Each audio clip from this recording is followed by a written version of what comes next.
Hello friends. दोस्तों, आज हम बात करेंगे महानता वाला सिंड्रोम के ऊपर। महानता सिंड्रोम में महानता सिंड्रोम क्या है, मैं ये कहना चाहता हूँ ना कि जैसे कुछ लोग होते हैं, अब हम सब भी कभी कभी ना कभी करते हैं, बहुत बार ऐसा करते हैं कि जैसे कुछ चीज़ हम खुद तो कर रहे होते हैं, कोई चीज़ जो सोसाइटी में एक्सेप्टेबल नहीं है उस चीज़ को हम खुद तो कर रहे होते हैं, लेकिन हम लोग उस चीज़ को सोसाइटी में एक्सेप्ट नहीं करते हैं, ठीक है। और दूसरे के साथ जब वो बातचीत होता है तो हम उसे कहते हैं कि नहीं, ये मत करो, वो मत करो, ऐसा नहीं करना चाहिए, वो नहीं करना चाहिए, ठीक है। फॉर एग्जाम्पल, जैसे पॉर्न देखना, ठीक है।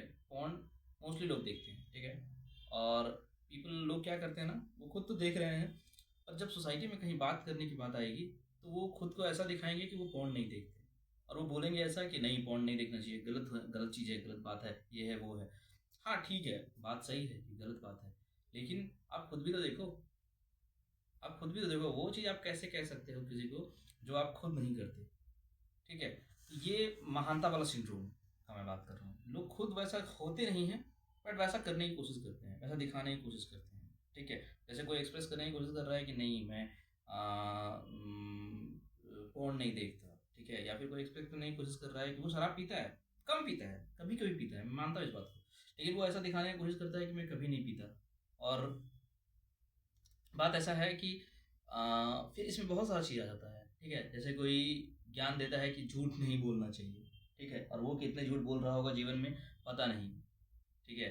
फिर कोई ज्ञान देगा कि माँ बाप का इज्जत करना चाहिए, माँ बाप का हमेशा बात मानना चाहिए, आदर करना चाहिए, रिस्पेक्ट करना चाहिए। मैं तो हमेशा रिस्पेक्ट करता हूँ अपने माँ बाप की, पेरेंट्स की, ठीक है। और एक्चुअल में वो क्या कर रहा हो, नोबडी नोज। 100% रिस्पेक्ट कोई नहीं कर सकता, ठीक है।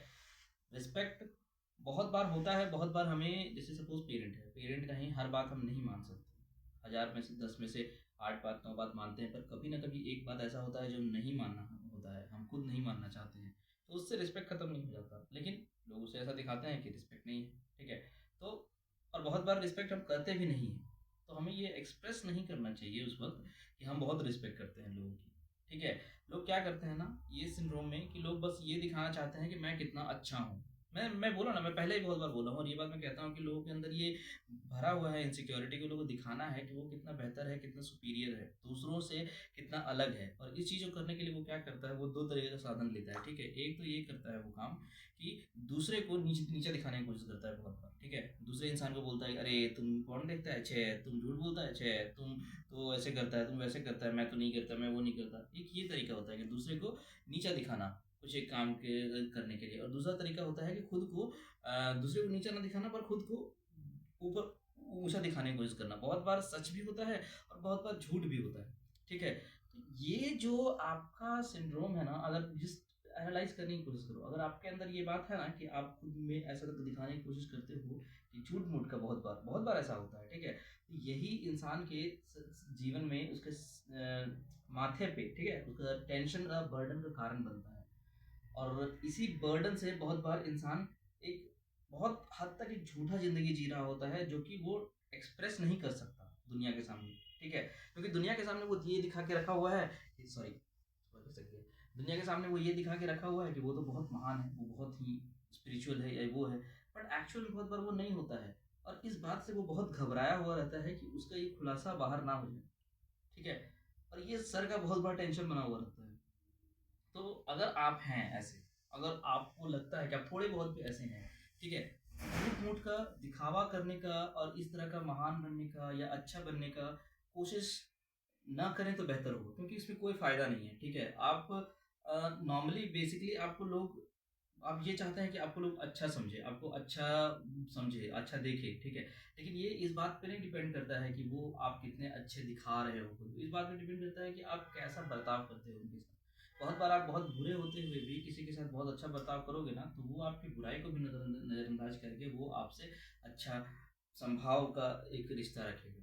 लेकिन दिखाने से बस इतना होता है कि हमें लगता है कि लोग हमें अच्छा समझेंगे, पर एक्चुअल में हमें कोई अच्छा उतना समझ नहीं रहा होता है। और बहुत बार तो लोग ये भी सोचते हैं कि कितना ये बन रहा है, बहुत ढोंग कर रहा है। और बहुत बार ये भी होता है, लोग ऐसा सोच लेते हैं कि यार ये तो इतना अच्छा है, मैं तो उतना अच्छा हूँ नहीं, तो वो आपको बहुत अच्छा समझ के आपसे दूर हो जाएंगे, ठीक है। और अल्टीमेटली फिर आप अकेले हो जाओगे। अकेले हो जाने के साथ साथ आपके अंदर ये डर बना रहेगा कि आपके अंदर का जो सच्चाई है, जो सच है, जो आप छुपा रहे हो, वो कभी खुल ना जाए, इस बात का डर हमेशा बना रहेगा, ठीक है। इसका मैं एक छोटा सा एग्जांपल देता हूँ, ठीक है। मुझे कुछ कुछ बात जो मुझे खुद से ऐसा एहसास होता है कि बहुत बार लोगों का बाल झड़ जाता है, और बाल झड़ जाता है तो उसको बहुत इनसिक्योरिटी होता है इस बात की कि मैं अच्छा नहीं दिखता हूँ। तो वो क्या करते हैं, उसमें एक हेयर पैच बहुत लोग लगा लेते हैं, मतलब एक नकली विग टाइप का, ठीक है। तो अब विग का परेशान, मैं इसमें विग पे एक स्टोरी भी बताऊंगा एक छोटा सा, ठीक है। तो विग लगा लिया, तो बहुत सारा लोग, बहुत जगह आप जाएंगे तो आपको तो लोग विग में देखा है तो लोग सोचता है कि आपका तो बाल है, ठीक है। तो उस समय बहुत आपका दिमाग में ये टेंशन रहेगा, बना हुआ रहेगा कि कहीं आपका बाल इधर उधर ना हो जाए, कहीं बाल हिल ना जाए, वो ना हो जाए, ठीक है, क्योंकि विग लगा हुआ है, हो सकता है थोड़ा बहुत, ठीक ना। तो आपको टेंशन बना रहेगा कि आपका सच्चाई दिख ना जाए कि आप टकले हैं या गंजे हैं। इस वजह से क्या होगा ना, कि आप जिस मोमेंट पे हो, जिस जगह पे हो, सपोज आप डिनर करने गए हो या काम कर रहे हो, तो उस मेन चीज पे आपका ध्यान, फोकस बिल्कुल नहीं लग पाएगा, और आपका सारा फोकस इस बात पे चला जाएगा कि मेरा बाल सही है या नहीं, मेरा सच्चाई दिख जाए ना जाए। तो ये क्या हो गया, ये सर का एक बोझ बन गया, एक बंधन बन गया आपको। आपका जो रियल काम है, आपका जो रियल यू है, उससे आपको जुदा कर दिया, और आपका फोकस, अटेंशन वहीं चल गया कि मेरा सच्चाई ना बाहर आ जाए, ठीक है। मैं इसके ऊपर एक कहानी सुनाता हूँ कि मैंने कहीं सुनी हुई थी। एक प्लेयर है, बहुत ही थे शायद प्लेयर, आई डोंट नो, अभी रिटायर हो गए हैं सर, मैं मुझे बहुत ज़्यादा आइडिया नहीं है। ये विदेश के एक प्लेयर थे, बैडमिंटन प्लेयर थे, ठीक है। टेनिस, विंबलडन शायद वो जो होता है ना, विंबलडन एक बहुत ही फेमस टेनिस कंपटीशन होता है, टेनिस होता है या बैडमिंटन होता है, आई डोंट नो, मुझे उसमें क्लियर नहीं है थोड़ा सा। तो वो बहुत ही फेमस प्लेयर थे, ठीक है। लेकिन वो हमेशा, उनका साथ यही प्रॉब्लम था कि उसका बाल झड़ गया था बहुत ज़्यादा, तो और धीरे धीरे झड़ता जा रहा था। तो ये इनसिक्योरिटी हमेशा उन्हें खाती थी और उन्हें परेशान करती थी, तो उन्होंने क्या किया कि विग लगा लिया। अब विग लगा के खेलने लगे normal, he was ultimately confident, बहुत कॉन्फिडेंट थे, अब काम करने लगे। लेकिन एक दिन क्या हुआ, विंबलडन का फाइनल था। विंबलडन का फाइनल के एग्जाम, फाइनल के मैच में, मैं एग्जाम बोल गया, आई एम सॉरी, फाइनल के मैच में वो, उनका पैच जो चिपका हुआ था गोंद से, हेयर पैच, उनका पैच हल्का सा खिसक गया। तो उनका दोस्त जो था उनको बताया कि भाई तेरा पैच चिपक खिसक गया है, उनको पता था। तो अब वो देखें, अब खिसक गया तो वो ठीक करने की कोशिश किए, जाके बाथरूम में, आईने में। अब वो ठीक नहीं हो गया और खुल गया, ठीक है। अब वो किसी तरीके से अब एकदम घबरा गया वो बंदा, अब उसी वक्त उसका थोड़ी देर में फाइनल का मैच शुरू होने वाला है। अब एकदम टेंशन में आ गया वो इंसान कि अब सबको, अगर अगर मेरा ये हिल गया तो सबको पता चल जाएगा और सबको दिख जाएगा कि मैं गंजा हूँ, और ये इनसिक्योरिटी उनके अंदर आ गई और वो पूरी तरीके से टेंशन में आ गए, ठीक है। अब वो किसी तरीके से अपने दोस्त को हड़बड़ा गया, दोस्त बोल के इस तरह से क्लिप व्लिप लगा के कुछ तरह से करके बाल को चिपका के और मैच खेलने आए।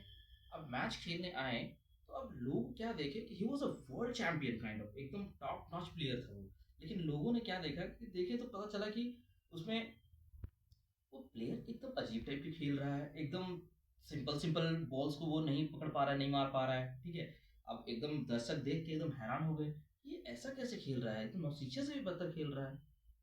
उनका पूरा का पूरा फोकस इस बात पे था कि उनका बाल गिर ना जाए, बाल इधर उधर उछलने कूदने में, अब टेनिस आप खेल रहे हो, उछलोगे कूदोगे, तो बाल उनका गिर ना जाए, ठीक है। और इसी चक्कर में उनका गेम खराब हो गया, बाल हल्का सा हिल भी गया था, गेम खराब भी हो गया, वो फाइनल हार भी गए। और बाद में जब इनसे ये सब बात की गई, तो उस बात को उन्होंने एक्सेप्ट किया कि मेरा उस कारण से फाइनल मैच खराब हुआ। तो आप देख रहे हैं कितना बड़ा प्लेयर था, कितना बड़ा प्लेयर वो बंदा, और इतना नाम था, वो फाइनल भी जीत सकता था। लेकिन एक छोटी सी चीज़, इंसान का इनसिक्योरिटी रहता है कि लोग हमको क्या देखेगा, कैसे सोचेगा, और अपने आप को अच्छा दिखाने के चक्कर में हम अपनी कमियों को छुपाते हैं। प्रॉब्लम क्या है ना कि कमियों को छुपाते हैं, और इस वजह से क्या होता है ना, हम सोचते हैं कि हम महान बन जाएंगे तो लोग हमें अच्छा समझेंगे, लेकिन होता उसका उल्टा है। हम कमी अगर बनाए रखें ना, क्योंकि इंसान का एक कभी खत्म नहीं होने वाला गुण है कमी। कमी कभी खत्म, हर इंसान में कमियां होती है, ठीक है। मैं अभी, अब जिस ऑफिस में हूँ, मैं अपने दोस्तों से बात करता हूँ, हम 3-4 लड़के हैं। मैं गंजा हूँ, मेरा एक दोस्त बहुत पतला है, और मेरा एक दोस्त बहुत मोटा है। तीनों में कमियां हैं, फिजिकली देखा जाए तो कुछ ना कुछ कमी हम में है। और जब कमी रहता है ना, तभी दो लोग एक दूसरे से रिलेट कर पाते हैं। अगर आप किसी से मिलोगे, जब उसे लगेगा कि हाँ यार ये भी तो मेरे ही जैसा है, तो वो आपके साथ दिल से जुड़ पाता है वो इंसान। लेकिन अगर उसको लगेगा कि यार ये तो एकदम सुपीरियर है, एकदम टॉप नॉच का है, मेरे लेवल का है ही नहीं, तो वो लोग कनेक्शन फील करेंगे नहीं, फिर आपका लोनलीनेस आएगा, ठीक है। तो ये प्रॉब्लम आता है एक महानता सिंड्रोम। तो देखिए, मैं बस आपको इतना कहना चाहता हूँ, एक्सेप्ट अपने आप के अंदर की जो भी कमियां हैं आपकी, अपने उसे एक्सेप्ट करने की कोशिश कीजिए, चाहे वो आपके शरीर के तल पे हो, आपके आदतों के तल पे हो, मन के तल पे हो, विचार के तल पे हो, ठीक है? जस्ट एक्सेप्ट इट, व्हाटएवर जो भी तुम्हारी बुरी चीज़ें हैं, उसे खुल के एक्सेप्ट करो, लोगों के सामने रखो। अगर कोई उस चीज़ के साथ आपके साथ नहीं जुड़ना चाहता है, उसे जाने दो। अगर कोई कमी आपका स्वीकार नहीं करना चाहता है, उसे जाने दो। क्योंकि अगर उसे आप नहीं बताओगे कमी और उसे रखे रहोगे, तो जिस दिन उसे पता चलेगा कमी, उस दिन वो आपको छोड़ के जाएगा। क्योंकि आज ना कल, कभी ना कभी एक लंबे रिलेशन में आपकी कमियाँ दिखेगी ही दिखेगी। उसको आप रोक नहीं सकते। और जो आपकी कमियों के साथ आपको स्वीकार करता है, सिर्फ उनके साथ ही हैंग आउट करने की कोशिश करें। इससे होगा क्या, इससे आपके सर का टेंशन खत्म हो जाएगा। इसके आपके सर पे मतलब बोझ नहीं रहेगा अपने सच को छुपाने का या अपना इनसिक्योरिटी निकल जाने का। क्योंकि इनसिक्योरिटी आपने खुद खोल के निकाल के रख दिया है कि लो देख लो, कर लो क्या करना है, कोई आपको कुछ नहीं कर पाएगा। तो देखिए, it's a matter of maturity. अगर आप बच्चे हैं, अगर आप टीन एज में हैं, तो बहुत बार चांसेस है कि ये सब चीज़ें आपके साथ इस तरह से आप नहीं सोच पाओगे। टीन एज में ऐसा प्रॉब्लम्स रहता है, I understand this, but try to put these things in your mind. अपने दिमाग में इन सब बातों को डालने की कोशिश करें, क्योंकि समय के साथ जैसे ही आपका एज बढ़ेगा, आपको अंडरस्टैंडिंग आएगा, समझदारी आएगा, धीरे धीरे अपने आप वो चीज़ आपको समझ में आने लगेगी। हो सकता है वो अंडरस्टैंडिंग 18 साल में भी हो जाए, हो सकता है 28 में हो सकता है 35 में या 38 में भी हो, कभी भी हो सकती है। ठीक है, तो बस आज का मेरा इतना ही था। Thank you very much.